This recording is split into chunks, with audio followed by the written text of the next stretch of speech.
Paz de Deus com todos vocês que estiverem ouvindo, todo o território todo o Brasil.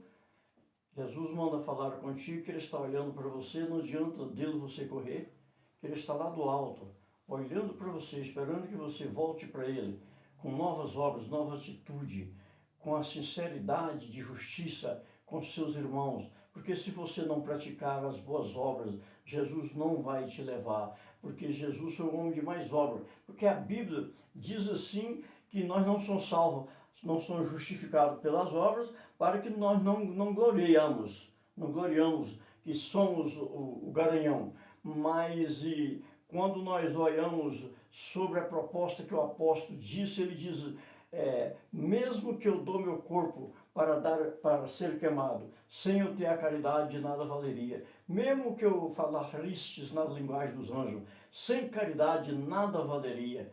Então vamos prestar atenção, ele diz assim, você vem com a fé, eu vou com a obra. Ele diz, a obra sem a fé é inútil, compreendeu?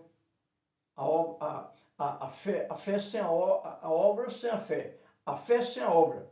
Eu falei um pouco, perdoe aí. Ele diz assim que a fé sem a obra é inútil.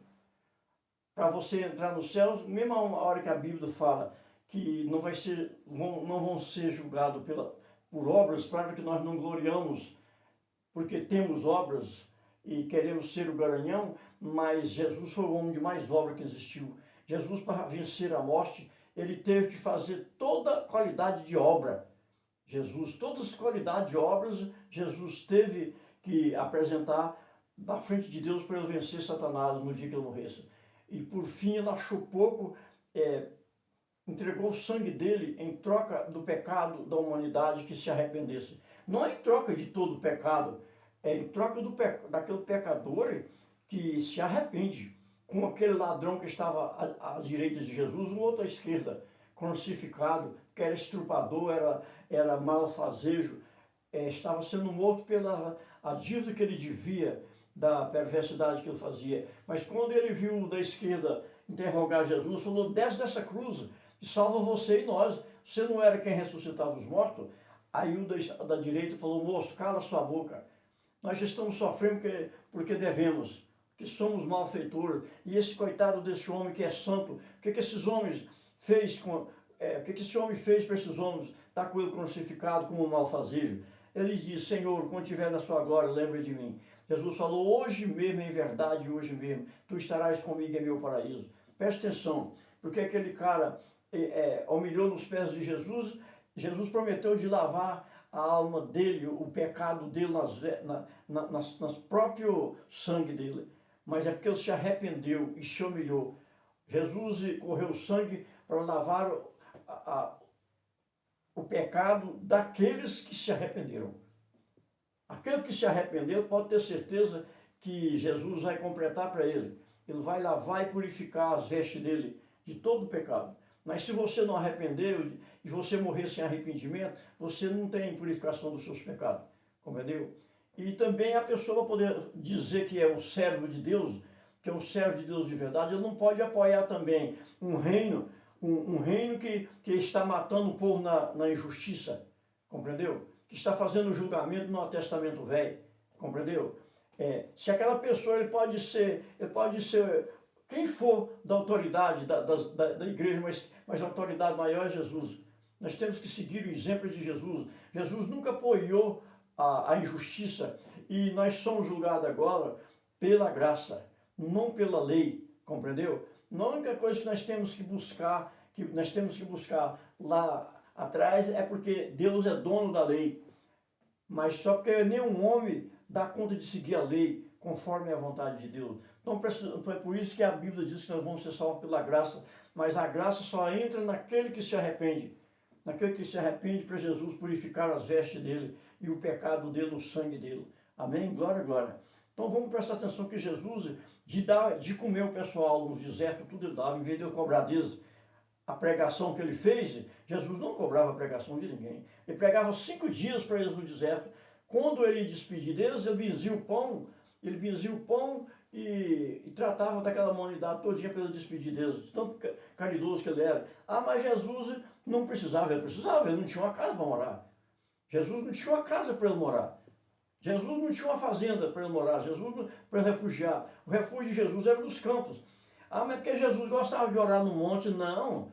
Jesus já era oração. Aonde ele estava, ele ressuscitava qualquer pessoa. Ele não precisava de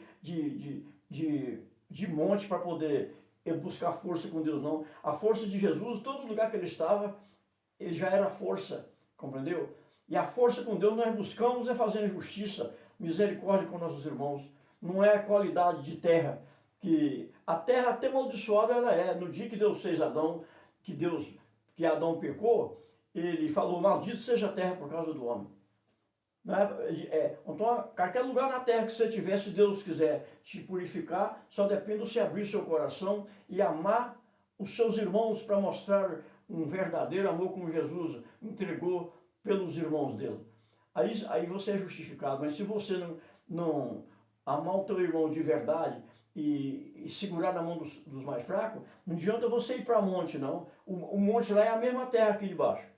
Jesus falou para a samaritana, mulher, dias irão que não precisará de você ir lá, nem naquele monte, nem no templo, que era a igreja.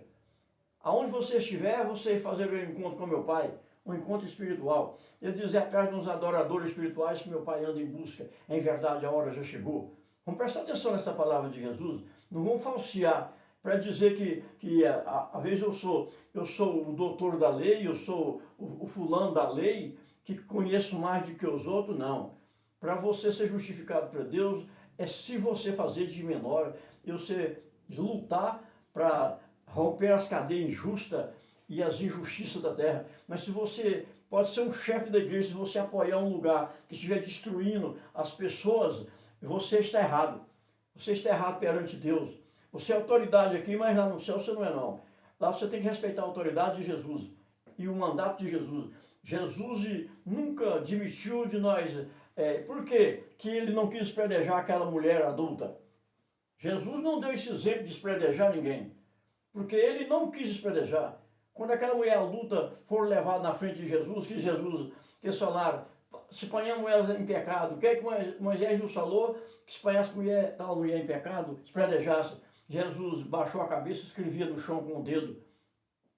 E levantou a cabeça e falou, qual de vós se apanhasse sem pecado? Seja o primeiro a tirar a primeira pedra. Eles foram jogando as pedras na mão e desapareceram. Jesus virou para a mulher e falou, cadê os que te acusam, mulher? Ninguém, Senhor. Vai embora, então pouco eu te condenarei. Então pouco eu te condenarei. Vai embora e não torna-te a pecar. Isso foi o que Jesus falou para ela. E por que está surgindo lei aí, dizendo que é lei de Deus, despredejar as pessoas? É contra a lei de Deus, é contra o mandamento de Deus. E não adianta um que falar que é chefe querer aplaudir o erro do outro, não, que você também vai ser condenado por fogo do inferno junto com ele. Não tem qualidade para Deus de profeta, de pastor, de bispo, de sou fulano, de sou ciclano aqui na terra, não. A qualidade é obra e justiça com seus irmãos, para você ganhar a veste branca. Amém? Glória, glória. Receba aí em nome de Jesus, abra sua boca e comece a adorar e também comece a fazer misericórdia com seus irmãos, porque senão você não é justificado. Só de você orar e jejuar não é que você vai entrar nos céus, não. Você entra no céu se você for como Jesus fez. Eu não despedia de ninguém, eles com fome, enchia a barriga deles primeiro. Jesus nunca cobrou dízimo de ninguém. Jesus nunca cobrou nada, nunca cobrou para pregar, nem para ressuscitar os mortos, nem para limpar os leprosos, nem para dar visto cego. Ele nunca cobrou. Se você for imitador de Jesus, você receberá a veste branca. Se você for um pregador que conhece o evangelho de ponta a ponta e começa a catracar os irmãos e cobrar Deus para poder pregar, você já recebeu a sua recompensa aqui na terra. O dia que você topar com Deus, não precisa pensar porque você tem o nome de pastor ou de vice-pastor, que Jesus vai te aplaudir, não. Jesus não aplaude o erro de ninguém. E nem má obra de ninguém. Glória, glória. Receba aí em nome de Jesus.